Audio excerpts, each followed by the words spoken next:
सुनाइए। शेर और हिरन की कहानी।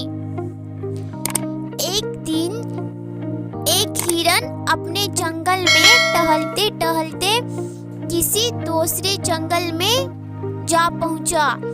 वह अपना रास्ता भटक चुका था। उसे समझ नहीं आ रहा था कि वो कहाँ कैसे पहुंच गया। चलते चलते रास्ते में उसे एक बारहसिंग मिलता है, जो हिरन को देखते ही पहचान जाता है कि ये हमारे जंगल का नहीं है। बारहसिंग ने हिरन से पूछा, तुम तो इस जंगल के नहीं हो, तुम यहाँ कैसे आ गए? तभी हिरन ने उसे बताया, हाँ भाई, मैं अपने जंगल का रास्ता भटक गया हूँ, पता नहीं यहाँ कैसे आ गया, वापस जाने का रास्ता ढूंढ रहा हूँ। तभी बारहसिंगा ने उसे बताया, अच्छा होगा अगर तुम जल्दी अपने जंगल वापस लौट जाओगे, क्योंकि इस जंगल में बहुत जंगली जानवर है जो दूसरे को मारकर खा जाते हैं। अगर तुम्हें किसी ने देख लिया तो मुसीबत में फंस जाओगे। इतना कहकर बारहसिंगा वहाँ से चला जाता है। तभी हिरन सोचता है, ये फालतू ही मुझे डरा रहा है, कितना सुंदर है ये जंगल, अब मैं यहाँ से घूमकर ही अपने जंगल जाऊंगा।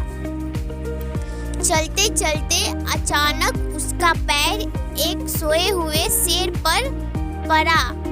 शेर उसे देखते ही जोर से गुड़गुड़ाया और बोला, तुम्हारी इतनी हिम्मत, तूने मुझ पे पैर रखा?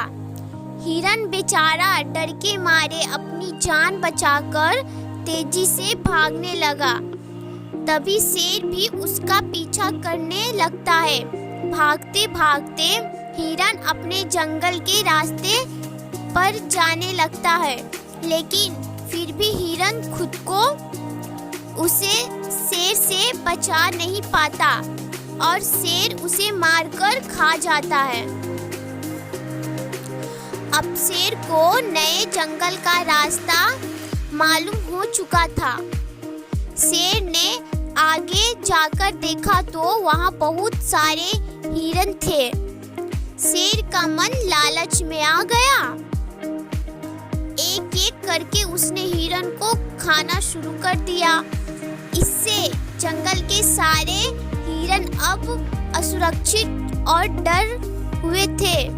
तभी उनके सरदार ने कहा, हमें कुछ करना होगा, नहीं तो शेर सबको खा जाएगा। उसमें से एक छोटा हिरन बोलता है, सरदार, मुझे लगता है हमें 15 दिनों तक झाड़ियों में छुप जाना चाहिए।